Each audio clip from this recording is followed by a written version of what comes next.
FastAPI WebSockets and real-time notifications are critical in Python applications. Real-time notifications are used all over the world, from messaging apps, location finding, esports gaming, and more. So, in this video, we'll be creating a full-stack FastAPI application that will have a front-end connected to a back-end by a WebSocket to provide real-time notifications. Now, to do this right, we need a fast Python back-end framework, which we'll be using FastAPI for. And we'll need a scalable database solution, which we'll be using Neon Postgres for. Now, don't worry, we'll be going over everything step by step. If you're new to the channel, I'm Eric Roby, a software engineer with over a decade of experience, and I've helped thousands of developers learn and grow within their craft. So with that, let's now dive into some code. All right, so to get started, I already have a FastAPI project created, which has schemas of notification, create, read, and configuration for the ORM to be true, all using Pydantic. We have our models created. So our notification database table is going to have an ID, a user ID, which is going to like fake a foreign key relationship to a user, the message of the notification, and then the created at, which is the timestamp. We have our database.py file, which takes in a database URL. And for the database, we're going to be using Neon Postgres. And then we have all the other configurations set up with like the engine, the asynchronous session, since we're going to be using async here, and then instantiating the database when it is ran. All right, so the very first thing that we're going to do is set up our database URL. And what we can do for that is let's go to your browser and let's go to neon.tech. We can see right here on neon.tech, it says ship faster with Postgres. It's the database you love and a serverless platform designed to help you build reliable and scalable applications faster. And one of the coolest features is going to be the auto scaling and the provisioning that happens in like seconds. But what we can do is make a free account on neon.tech, which will allow us to create a scalable Postgres online. So we don't have to worry about any kind of like hosting our own Postgres database or using anything like that. We can just use Neon and it'll pretty much handle everything for us, resources wise, scaling everything. So make sure you go ahead and create an account on neon.tech. Once you're here, we can create a project. I'm going to name this project WebSocket YouTube. I like using Postgres version 17, which is the newest version here on Neon at the time of this recording. And then for the cloud server provider, I typically go with AWS, but you can use either one. And we can click Create Project. Once you get this, we can go ahead and just copy this whole code.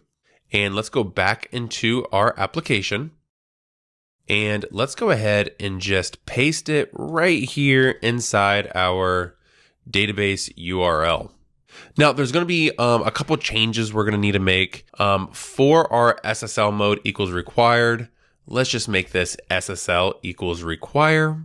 And then for Postgres, we are going to want to say plus async PG. So right here, we can see it's PostgreSQL plus async PG : / and then our username password on the host that it's created on, and then SSL equals require. All right, so now that we have our database instantiated, we can just go into our main.py file, which is where all the magic is going to happen. So I don't have it yet all the way built. I do have some boilerplate code to get us started with some imports. But right here, we're starting off with our get session, which just creates an async generator, which is what we need for our database. We're going to create a simple connection manager so we can keep track of our active WebSocket connections. So we can say class connection manager, where we have a list of our active WebSockets. We can connect to a WebSocket, we can disconnect to a WebSocket, and then we can do something called broadcast. And broadcasting is essentially sending a message to all the connected WebSockets to that specific WebSocket. Now, this is where we are going to connect our front-end bell notification center to our FastAPI WebSocket. So then when we send a WebSocket, our front end will consume the broadcast, and then it'll push up saying that the user needs to see a new notification that they may have. We're using Async Context Manager just to instantiate the database on load. We have our app equals FastAPI, and then we pass in our lifespan. We're using Jinja 2 as the front end, and then we simply have a GET request that's just at the empty path that will load the index.html file. Perfect. All right, so what we want to do next is probably just return a endpoint that is going to fetch all of the notifications and then return only the top 7 to us. So this is just because we don't want our notification thing to get too carried away. So I'm just going to return the top 7. And we can do that by creating an app.get with our notifications path. Our response model is going to be a list of our notification reads, async def list notifications, where we're passing in our async to our dependency injection of our get session. So this is going to make our sessions for our database completely asynchronous. Our statement is just going to be select all the notifications. We're going to order by the ID in descending order, then just return the top 7. Our result is going to be whatever the execution is. So when we want to fetch all of the notifications, we have to execute the session, get all of them right here, and then return the notifications. So pretty standard stuff for API endpoints. Now, the next thing we want to do is post and be able to create notifications. So our endpoint is going to consume notifications, maybe through we could pretend it's like a third-party application, or we can just use like a curl command, push a notification, and then our front end is going to consume it from the WebSocket. And we can do this by simply saying @app.post from our /notifications. Our response model is going to be a notification read. We have our async def, which just creates a new notification. And then we do the same thing right here, where we create a new session based on our get session. Now, our statement is going to be based on the object that we're passing in, which is our notification create, which we have as not if, or notification for short. And we're just going to pool the values of the user ID and message out. So that, remember, the user ID is going to be a fake user. And then the message is going to be the message we want to broadcast. You can also think of it like the title or the description. It's going to be the message of the notification. We're going to save it to the database and then return that new notification. Now, one thing that we're going to have to do here now is before we return that notification. So we're using await, which is perfect. We're awaiting the session to be committed, and then we're returning the notification. But what we also want to happen is to create a new broadcast object that we can send to the WebSocket. And then we want to broadcast that to everybody else.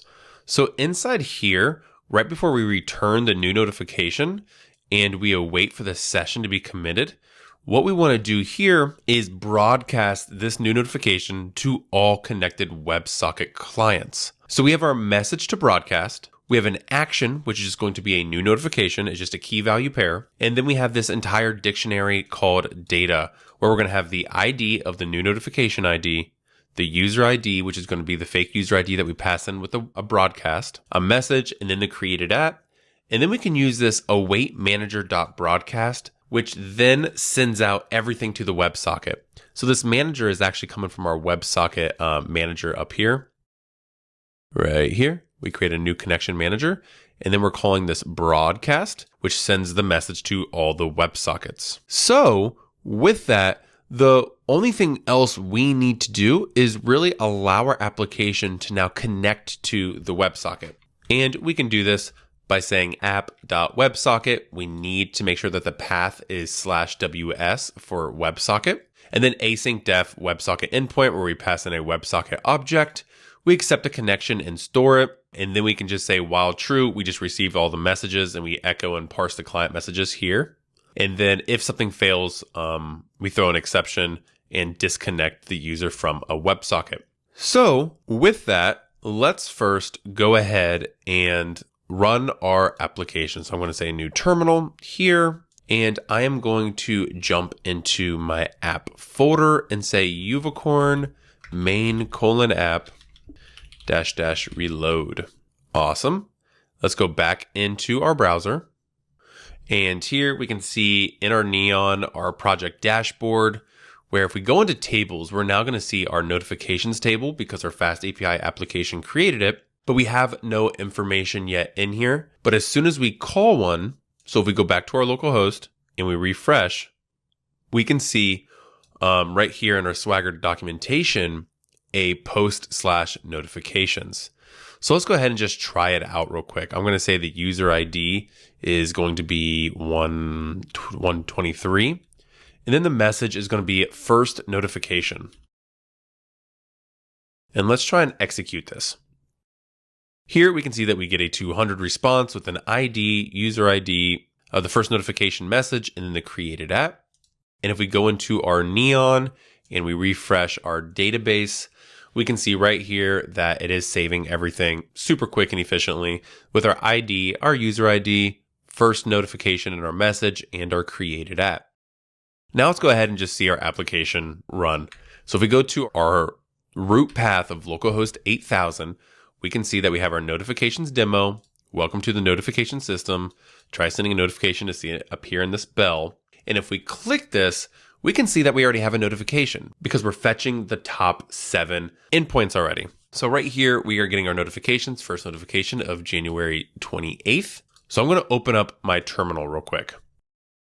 And I'm going to go to this curl post, which is just going to be calling that post notification for us. Now, when we submit this, it's going to pass it and broadcast it to the WebSocket, and our application is going to have connection to our WebSocket.